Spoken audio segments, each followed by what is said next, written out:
منبر رسول پر تشریف فرما، علماء کرام، شورائے عظام، تمام حاضرین محفل، السلام علیکم ورحمۃ اللہ تعالی وبرکاتہ۔ الحمد للہ نحمده ونستعینه ونستغفره ونؤمن به ونتوکل علیہ ونعوذ باللہ من شرور انفسنا ومن سیئات اعمالنا، من يهده الله فلا مضل له ومن يضلل فلا هادي له، ونشهد ان لا اله الا الله ونشهد ان سيدنا ومولانا محمدا عبده ورسوله۔ قال الله تبارك وتعالى في كتابه العظيم وخطابه القديم، اما بعد فاعوذ بالله من الشيطان الرجيم، بسم الله الرحمن الرحيم، انا ارسلناك شاهدا ومبشرا ونذيرا وداعيا الى الله باذنه وسراجا منيرا۔ صدق الله مولانا العظيم وبلغنا رسوله النبي الامين المعين المتين الكريم، ونحن على ذلك لمن الشاهدين والشاكرين، والحمد لله رب العالمين۔ غوث اعظم بمنے بے سرو ساما مددے، قبلہ دی مددے، کعبہ ایما مددے، ما غدائیں و تو سلطان دو عالم ہستی، از تو داریں تمع یا شہ جینا مددے، بگردابے بلا افتاد کشتی، ضعیفانو شکستارا تو پشتی، بحق خواجہ عثمان ہارون، مدد کن یا معین الدین چشتی، مدد کن یا معین الدین چشتی، مدد کن یا معین الدین چشتی۔ حضرات گرامی، آئیے سب سے پہلے انتہائی عقیدت و محبت کے ساتھ گنبد خضرا میں آرام فرمانے والے آقا، میٹھے میٹھے داتا، ہم بے سہاروں کے سہارا، ہم بے چاروں کے چارہ، آقائے دو عالم، نور مجسم، رحمت عالم، نازش آدم، فخر دو عالم، حضور احمد مجتبی محمد مصطفیٰ، ارواحنا فدا صلی اللہ تعالی علیہ وسلم کی بارگاہ میں جھوم جھوم کر درود و سلام کا ہدیہ پیش کریں، پڑھیں بآواز بلند۔ اللہ رب محمد صلی علیہ وسلم، نحن عباد محمد صلی علیہ وسلم، صلو علیہ صلاۃ و سلام علیک یا رسول اللہ۔ حضرات گرامی، میں نے خطبہ مسنونہ کے بعد قرآن مقدس کی بڑی مشہور و معروف آیت کریمہ کی تلاوت کرنے کا شرف حاصل کیا ہے۔ آپ اس دنیا میں غور کریں گے تو آپ کو معلوم چلے گا کہ دنیا کے بادشاہوں کا حال یہ ہے، دنیا میں حکومت کرنے والے، دنیا میں بادشاہت قائم کرنے والے بادشاہوں اور حکمرانوں کا حال یہ ہے کہ دنیا کے بادشاہ اپنے دربار میں آنے کے آداب و قوانین خود ہی بناتے ہیں، چاہے وہ کوئی بھی بادشاہ ہو، کوئی بھی حکمران ہو۔ دنیا کے بادشاہوں کا حال یہ ہے کہ دنیا کے بادشاہ اپنے دربار میں آنے کے آداب و قوانین خود ہی بناتے ہیں، اور پھر اپنے خاص لوگوں کے ذریعے، اپنے وزیروں کے ذریعے، سپاہیوں کے ذریعے ان اصول و قوانین کا اعلان بھی کراتے ہیں۔ مثال کے طور پہ اے لوگوں، جب تم ہمارے دربار میں آیا کرو تو ادب سے کھڑے رہا کرو، جب تم ہمارے دربار میں آیا کرو تو پہلے سلامی دیا کرو، سلام کیا کرو۔ دنیا کے بادشاہوں کا حال یہ ہے کہ دنیا کے بادشاہ اپنے دربار میں آنے کے آداب و قوانین خود ہی بناتے ہیں، اور پھر دنیا کے بادشاہوں کے آداب و قوانین کب تک رہتے ہیں؟ جب تک وہ بادشاہ رہتے ہیں، جب تک وہ زندہ رہتے ہیں۔ لیکن جیسے ہی ان کا انتقال ہوتا ہے تو ان کی بادشاہت بھی ختم ہو جاتی ہے، ان کے آداب و قوانین بھی ختم ہو جاتے ہیں۔ دنیا کے بادشاہوں کے آداب و قوانین صرف انسانوں پہ نافذ ہوتے ہیں، مرد و عورت پہ نافذ ہوتے ہیں، حیوانوں پہ نافذ نہیں ہوتے، جناتوں پہ نافذ نہیں ہوتے۔ آپ معاشرے میں غور کریں تو آپ کو معلوم چلے گا کہ دنیا کے بادشاہوں کا حال یہ ہے کہ دنیا کے بادشاہ اپنے دربار میں آنے کے آداب و قوانین خود ہی بناتے ہیں اور پھر خود ہی اعلان بھی کراتے ہیں۔ لیکن ذرا قربان جائیں مسلمانوں، اسی آسمان کے نیچے، اسی زمین کے اوپر ایک دربار ایسا بھی ہے، ایک بارگاہ ایسی بھی ہے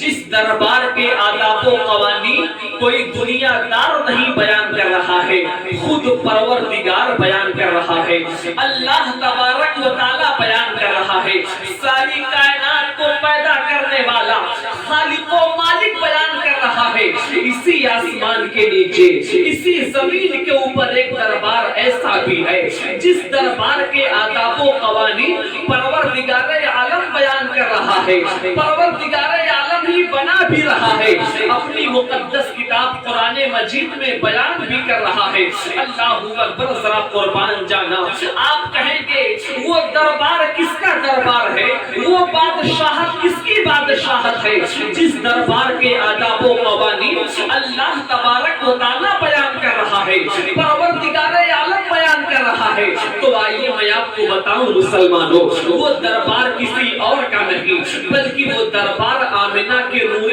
نظر کا دربار ہے، عبداللہ کے لختے جگر کا دربار ہے، اللہ کے آخری نبی کا دربار ہے، اللہ کے آخری پیغمبر کا وہ دربار ہے جس دربار کے آداب و قوانین اللہ تبارک و تعالی بیان کر رہا ہے، پروردگار عالم بیان کر رہا ہے۔ مثال کے طور پہ اے لوگوں، جب تم میرے محبوب کی بارگاہ میں آیا کرو، زیادہ بلند آواز سے بات نہ کیا کرو، میرے محبوب کو نام لے کے نہ پکارا کرو۔ آئیے ذرا دیکھیں حضرات اکرامی، تفسیر خازن میں آتا ہے، حضرت جابر رضی اللہ تعالی عنہ سے مروی ہے کہ کچھ لوگوں نے اللہ کے نبی سے پہلے قربانی کر لیا، اللہ کے پیغمبر نے ابھی اپنے جانوروں کو قربان نہیں کیا، اللہ کے نبی سے پہلے کچھ لوگوں نے اپنے جانوروں کو قربان کر دیا۔ اور حضرت عائشہ صدیقہ فرماتی ہے کہ اللہ کے نبی سے پہلے کچھ لوگوں نے رمضان کا روزہ رکھنا شروع کر دیا، اللہ کے پیغمبر نے ابھی رمضان کا روزہ رکھنا شروع نہیں کیا، اللہ کے نبی سے پہلے کچھ لوگوں نے رمضان کا روزہ رکھنا شروع کر دیا۔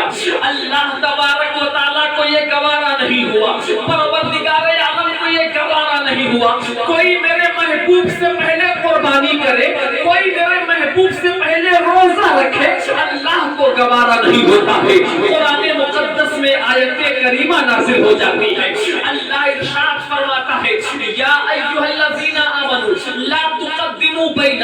یدی اللہ ورسولہ واتقوا اللہ ان اللہ سمیع علیم۔ اے ایمان والو سنو سنو، اللہ اور رسول سے آگے نہ بڑھو، اللہ سے آگے نہ بڑھو، اللہ کے رسول سے آگے نہ بڑھو اور اللہ سے ڈرو، بے شک اللہ سننے والا جاننے والا ہے۔ ذرا قربان کو جانا مسلمانوں، جس نبی کا تم کلمہ پڑھتے ہو، جس نبی کا ہم کلمہ پڑھتے ہیں، اس کی شان کتنی بلند ہے۔ اگر کوئی میرے نبی سے پہلے قربانی کر لیتا ہے، اللہ کو گوارا نہیں ہوتا، میرے نبی سے پہلے روزہ رکھ لیتا ہے، اللہ کو گوارا نہیں ہوتا۔ اسی طریقے سے آئیے ذرا دیکھیں اللہ کے نبی کی بارگاہ میں جو صحابہ کرام آتے تھے، انہی صحابہ میں ایک صحابی ایسے بھی تھے جن کو سنائی کم دیا کرتا تھا، ثقل سماعت تھا، کم سنائی دیا کرتا تھا، اونچا سنا کرتے تھے، کم سنائی دینے کی وجہ سے اللہ کے نبی کی بارگاہ میں تیز آواز سے بول دیا کرتے تھے۔